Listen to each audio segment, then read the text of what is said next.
eletromagnetismo, então, como a gente falou, até a década de 1923, a gente foi fazendo aquela ponte, né, ao longo do final do século XIX, início do século XX, chegamos a Compton, nós fomos um pouquinho além, mas foi um pouco corrido no final.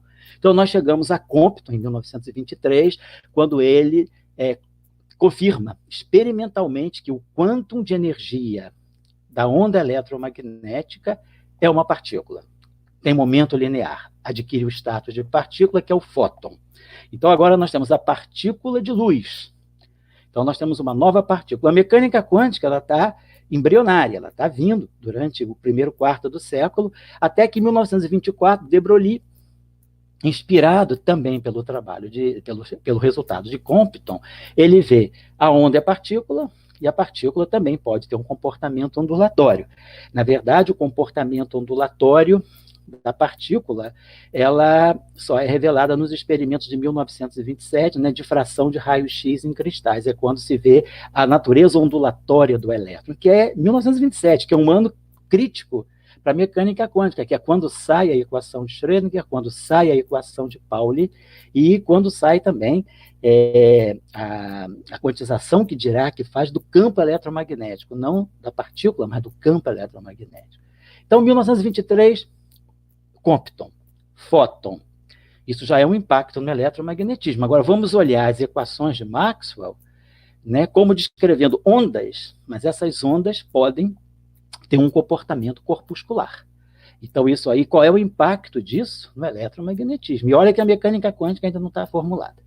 1924, então, de Broglie faz o princípio da dualidade na sua tese de doutorado, e aí a gente agora começa a colocar realmente o fóton como uma partícula legítima da física. Aí chegamos em 1925, que é o ano crítico, que é praticamente assim, é o momento que a física dá à luz a mecânica quântica. 1925 é o ano do spin, o Ulenbeck e Goldsmith propõem a existência do spin do elétron, né? Até então só o elétron e o próton eram conhecidos como partículas, aí aparece o fóton já em 1923, então está se falando do spin do elétron. Então vamos ver agora o spin do fóton, o spin do próton. Então 1925 é o ano do spin. 1925 também é o ano da mecânica matricial de Heisenberg. Heisenberg escreve o primeiro trabalho, depois tem trabalho de Heisenberg com Jordan e com Max Born, da mecânica matricial. Isso mais ou menos na metade de 1925. Final de 1925, novembro, Dirac já lança a teoria das transformações, a mecânica quântica como sendo um aprimoramento da ideia de Heisenberg. A ideia de Heisenberg era uma ideia muito empírica, no sentido de que Heisenberg queria, com a mecânica matricial, reproduzir o espectro atômico. Dirac, dentro de uma outra escola, quer dizer, vamos dizer, o Heisenberg dentro de uma escola mais empiricista, de uma escola, vamos dizer assim, mais aristotélica, e Dirac dentro de uma escola mais dedutivista, deducionista, mais cartesiana e mais neoplatônica. Ele quer partir de princípios fundamentais para realmente entender a mecânica matricial. E aí ele lança a teoria da mecânica quântica como a teoria dos números, das variáveis não comutantes, introduz, então, o conceito de Q-numbers, números Q, números quânticos, e instaura a chamada teoria das transformações, que é a mecânica quântica. E o professor Dirac sempre dizia nas suas aulas, nas suas palestras, que esse era o trabalho mais bonito que ele fez na vida, o trabalho que ele sentia que era o trabalho que saiu lá de dentro da alma, era o trabalho teoria das transformações. Então, sai a mecânica quântica, então nós temos já o eletromagnetismo se encontrando com uma nova teoria nascente, que é a mecânica quântica. Em 1926, de Broglie publica um livro muito interessante chamado Ondas e Movimentos, em francês, Onde et Mouvement.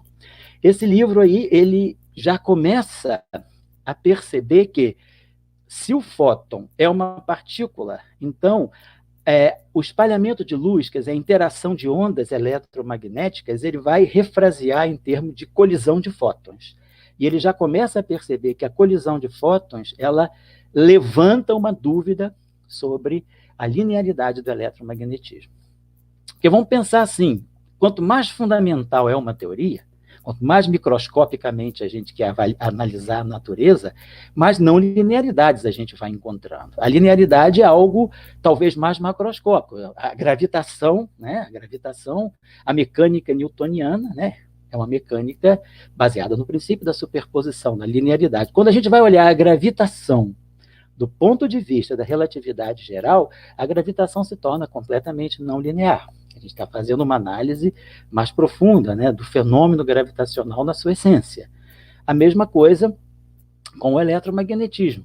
Quando de Broglie vai olhar não a onda macroscópica que satisfaz as equações de Maxwell, mas quando ele vai olhar o caráter microscópico da onda eletromagnética que é refletida através do fóton, ele começa a observar que a interação de fótons ela deve gerar alguma não linearidade. Isso em 1926. Isso é muito interessante, porque em 1925, de Broglie foi inspirado por um trabalho de um russo, que eu já falei até na live 1 no finalzinho, chamado Shaposhnikov. Shaposhnikov, então, faz essa discussão.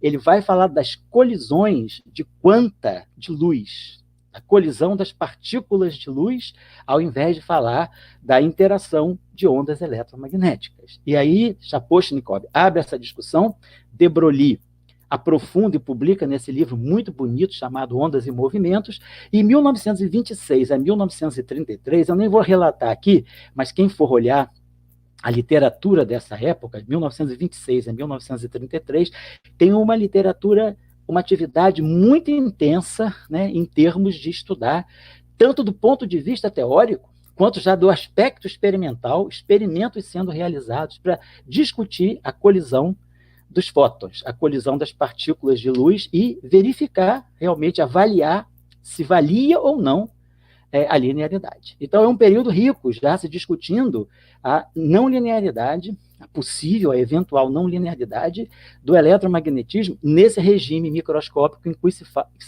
no qual se fala da colisão de fótons.